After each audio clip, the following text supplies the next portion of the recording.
बुद्धि कैसे तेज होती है? बहुत लोगों से मिलना होता है।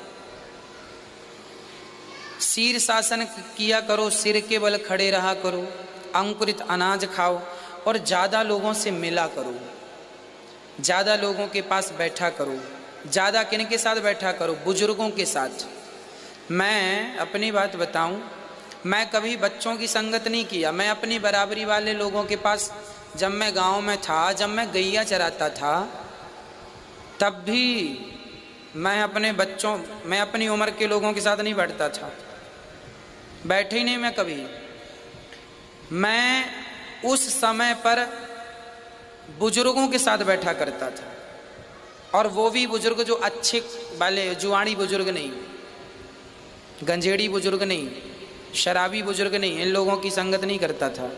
हमारे गांव में जो अच्छे लोग थे, चुनिंदा गिने चुने, जो अच्छी बातें करते थे, हम बच्चे थे ना, हम जाके उन लोगों के पास बैठा करते थे, और वो लोग आपस में बात किया करते थे, हम सुना करते थे।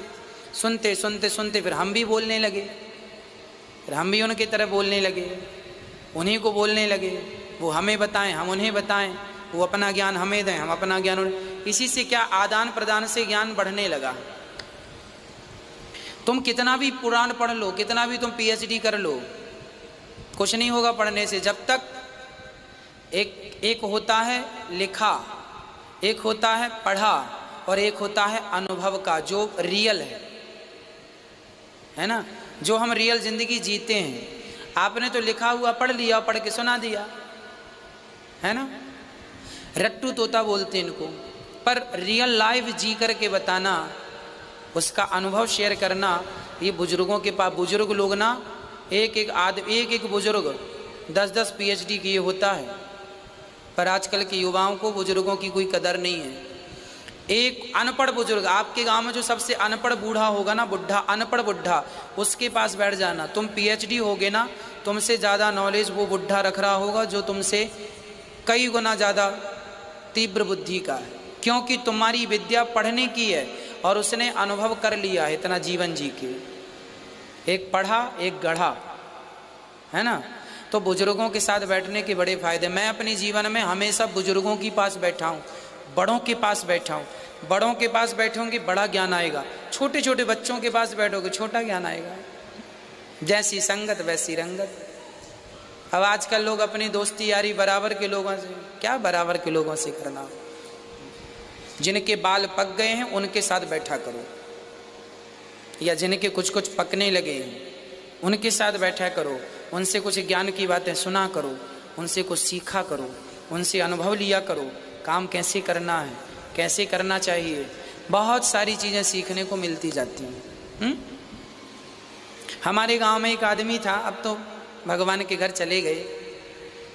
वो आदमी ऐसा था, नॉन स्टॉप एफएम की तरह बोलता जाता, बोलता जाता, बोलता जाता, बोलते ही जाता। उसके साथ हम भी बोला करते थे। हमने कहा अब तुम बोल लिया, अब हम बोलेंगे। वो बोलता तो हम सुनते, हम बोलते तो वो सुनता।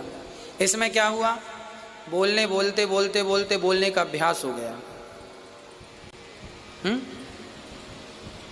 क्या फायदा हुआ हमारा, हमें बोलने का। आप लोग कहते हैं कि महाराज जी आप समझाते बहुत अच्छा है। आप लोग, कई लोग हमसे बोले महाराज जी आप समझाते बहुत अच्छा है। ये मेरा वही अनुभव है बूढ़ों के साथ बैठने का। ऐसे लोग थे, जब मैं कोई बात कहा करता तो उन लोग काट दिया करते। जब मैं कोई भी बात किया करता ना उनसे, गांव के लोगों से, शास्त्रों की बात, तो वो काट दिया कर, अरे तुम तो क्या पढ़े हो, ये गलत बोल रहे हो। अच्छा, फिर मैं फिर से पढ़ता कि ऐसा तो नहीं कि मैं गलत हूँ। फिर मैं फिर से पढ़ता, फिर मैं जाके बोलूँ गाँव वालों से, सुनो यहाँ देखो ऐसा लिखा है, ये बात ऐसी है। दूसरा है, फिर काट दे उस बात को, बोले नहीं गलत बोल रहे हो। अब हम समझ गए कि इन्हें समझाना कैसे है। फिर हम उस बात को उन्हें समझाकर बताए। कोई बात आप समझाकर, आजकल ना जैसे बच्चा अपनी माँ से कहना कुछ चाहता है, पर जो वो कहना चाह रहा है ना, वो समझा नहीं पा रहा अपनी माँ को कि वो क्या कहना चाह रहा है।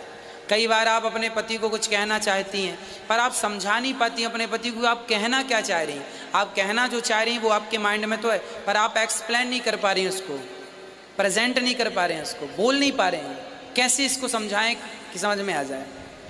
बस वही एक जीवन की शैली है। जब आप अपनी बात सामने वाले को समझा देंगे तो आप कामयाब हो जाएंगे, और आप समझा ना पाए तो आप कामयाब नहीं हो पाएंगे।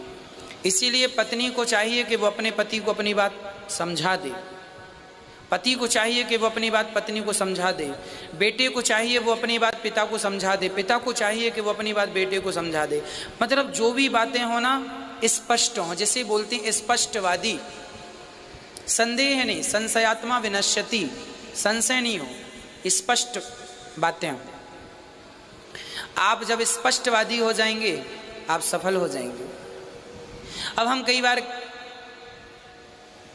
सामान्य बातें हैं, हमने आपसे कहा कि भाई हमें भोजन करना है, हमने आपसे कहा भोजन करना है। अब आपको लगा गुरुजी ने कहा भोजन करना है तो क्या बनाएं क्या बनाएं क्या बनाएं क्या बनाएं। आप सबसे अच्छा बना के आ गए और आपने रबड़ी और रसमलाई और खीर और पूड़ी और कचौरी और फलाना और ढिमका ले आए। गुरुजी खाइए। गुरुजी ने कहा अरे हम ये थोड़ी खाते हैं रबड़ी रसमलाई कचौरी। अरे गुरुजी आप क्या खाते हैं? अरे हम तो सिंपल दाल रोटी खाते हैं। तो गुरुजी आपने कहा नहीं है। हाँ हमने कहा तो था खाएंगे भोजन करेंगे। देखो हमने कह दिया भोजन करेंगे आपके यहाँ, आपने भी सुन लिया पर स्पष्ट नहीं था ये। क्या ये बात स्पष्ट थी? स्पष्ट नहीं थी। आपने रबड़ी रसमलाई सब बुला लिया, खर्चा भी हुआ, वेस्ट भी हो गया, है ना। इसीलिए स्पष्टता। गुरुजी आप क्या खाएंगे, क्या बनाएं आपके लिए, वो चीज स्पष्ट हो गई। अभी तक स्पष्ट नहीं थी, अब क्या हो गया? स्पष्ट हो गया। जीवन में स्पष्टवादी होना चाहिए, क्लियर। हमने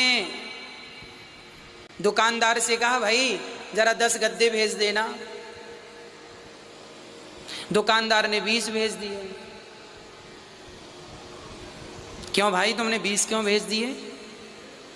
अरे महाराज जी आपने तो कहा था 20। अच्छा हमने कहा, हमको तो याद हमने 10 कहा था। कई बार ऐसा होता है कि आप 10 कहते हैं और सामने वाला 15 भेज देता है और कहता है कि आपने बोला था। फिर आप कंफ्यूज हो जाते हैं कि क्या हमने बोला था, क्योंकि आपके 1000 काम होते हैं, आप भूल जाते हैं बोल के। ये स्पष्टवादी नहीं है। स्पष्टता होनी चाहिए, हर काम लिखित में होना चाहिए। 100 बका 1 लिखा। सफल बनना है तो अपने निर्णय लिखना सीखो। आपने किस व्यक्ति से क्या कहा है, कही नहीं, लिखी। हमने कहा कि आपको हम 10,000 रुपये देंगे,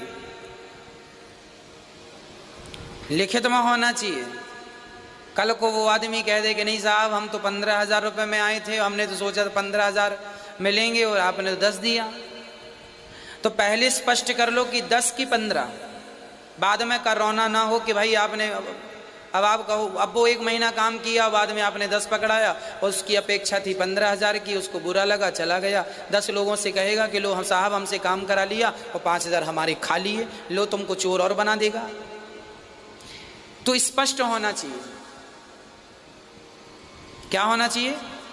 स्पष्टवादी होना चाहिए, लिखित में। भाई 10 की 15 बोल तेरे सामने, 10 ना 10, 15 ना 15, 20 20, क्लियर ना। वो टेंशन में रहे ना, आप खुली लाइफ जियो, स्पष्टवादी। जबरदस्त इसका इंतजाम है, बड़ा जबरदस्त इसका इंतजाम है।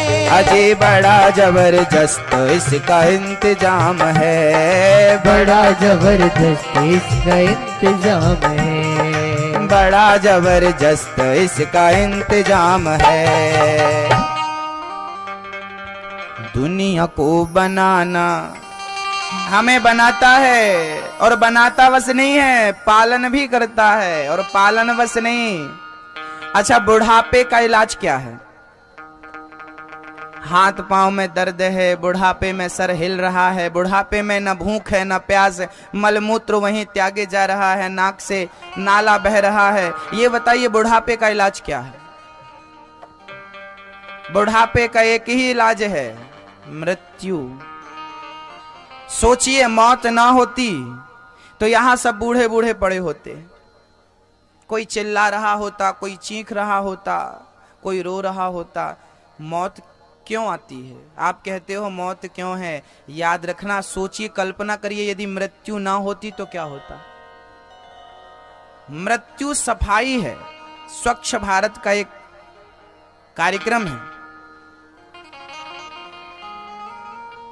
बूढ़ा आदमी पड़ा है, रो रहा है, क्या बोलते हो आपके दादाजी के लिए? महाराज जी, दादाजी बहुत बूढ़े हो गए, अब भगवान से कहो कि उठा लें।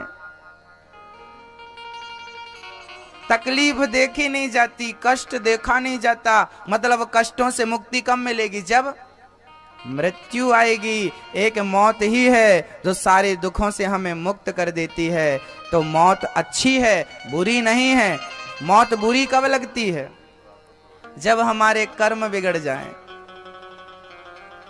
जब हमारे कर्म बिगड़ जाते हैं ना, तब मौत से डर लगने लगता है। जब हम 2 नंबर का काम करते हैं ना, तो इनकम टैक्स अधिकारी से डर लगने लगता है। लेकिन जब हम 1 नंबर पर जीते हैं तो कोई डर की बात नहीं। कर्म जब बिगड़ते हैं तो मौत से डर लगता है। कर्म अच्छे हों तो मौत को भी हंस करके गले लगा लिया जाता है। भाई, कर्म बिगड़े नहीं है, हम क्यों डरे मृत्यु से?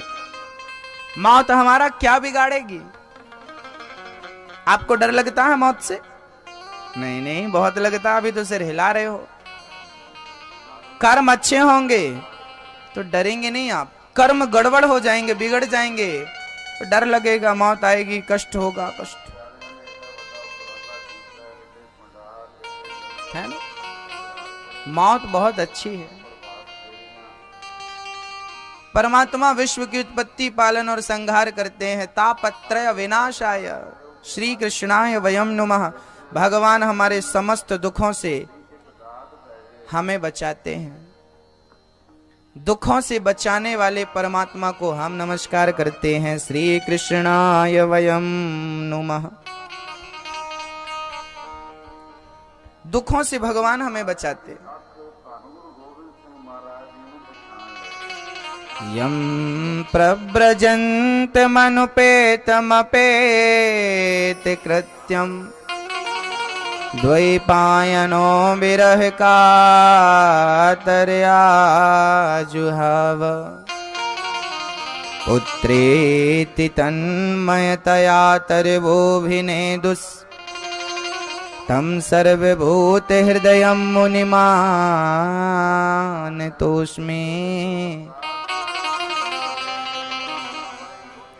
श्री सुखदेव जी महाराज पैदा भय और पैदा होते ही वो घर से निकल पड़े भगवत भजन करने के लिए। श्री सुखदेव जी महाराज चले हैं भजन करने के लिए। पिताजी ने रोका है, पुत्र पुत्र रुक जाओ, भजन करने अभी मत जाओ, विवाह कर लो, विवाह पर्यंत, विवाह पश्चात चले जाना। सुखदेव जी रुके नहीं, मैं अभी भजन करने जाऊंगा। ऐसे सुखदेव जी ब्रह्म ज्ञानी को हम नमस्कार करते हैं। नैमिषारण्य में 88,000 संत बैठे थे। उन्हीं संतों के बीच में श्री सूत जी महाराज का आगमन हुआ। 88,000 संतों के बीच में जब सूत जी आए, सूत जी महाराज को देखकर सारे संत खड़े हो गए। सारे संतों ने प्रार्थना करी, गुरुदेव हमें कथा सुनाओ, हमें कथा सुनाओ। कौन सी कथा सुनाऊं? भक्ति ज्ञान वैरागाप्तो विवेको वर्धते महान माया मोह निराशश्च वैष्णवै क्रियते कथम। हे प्रभु, सौनक आदि 88,000 संतों ने हाथ जोड़कर कहा, गुरुदेव हमें कथा सुनाइए, ऐसी कथा सुनाइए जिसमें भक्ति ज्ञान वैराग्य सब हमें मिल जाए, भक्ति के पथ पर हम चलना प्रारंभ कर दें। ज्ञानी बन जाएं, वैराग्य आ जाए। याद रखना भक्तों, भक्ति के बिना जीवन अधूरा है। आपके पास सोना है, चांदी है, घर है, नाम है, पद है, प्रतिष्ठा है, बताइए जरा भक्ति है? भक्ति, ज्ञान, वैराग्य, ये तीनों का होना आवश्यक है।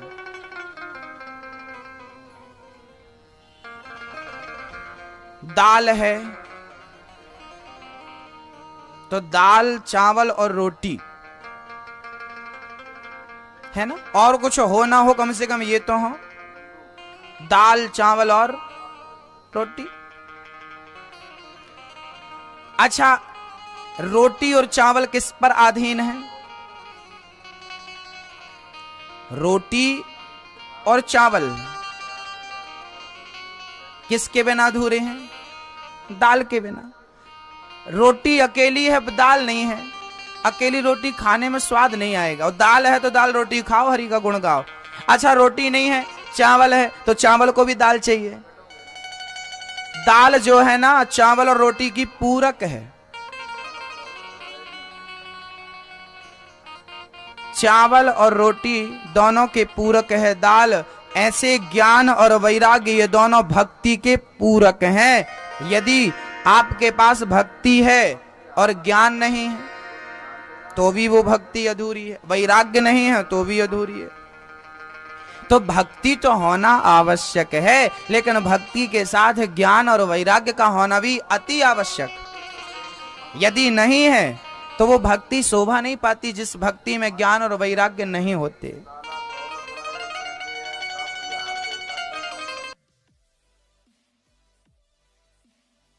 मैया थी यहीं सदर की, सवेरे 5 बजे उठ जाना, नहा धो लेना और बड़े प्यार से भगवान के सामने बैठकर माला जपना। माला जपती, सीताराम सीताराम, जो भी उसका मंत्र था जपती रहती। एक दिन क्या हुआ, बहू ने चूल्हे पर दूध रख दिया।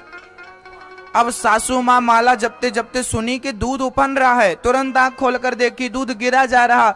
अब दूध गिर रहा था, बहू ने चूल्हे पर रख दिया था, बेचारी भूल गई और पड़ोसन से गप्पे लड़ाने लगी। अब सासू माँ माला जपते जपते क्या कर रही है, सासू माँ देख रही है कहां तक पहुंचा, देख रही है ये, अरे ये तो दूर है। अब बोल नहीं सकती, आवाज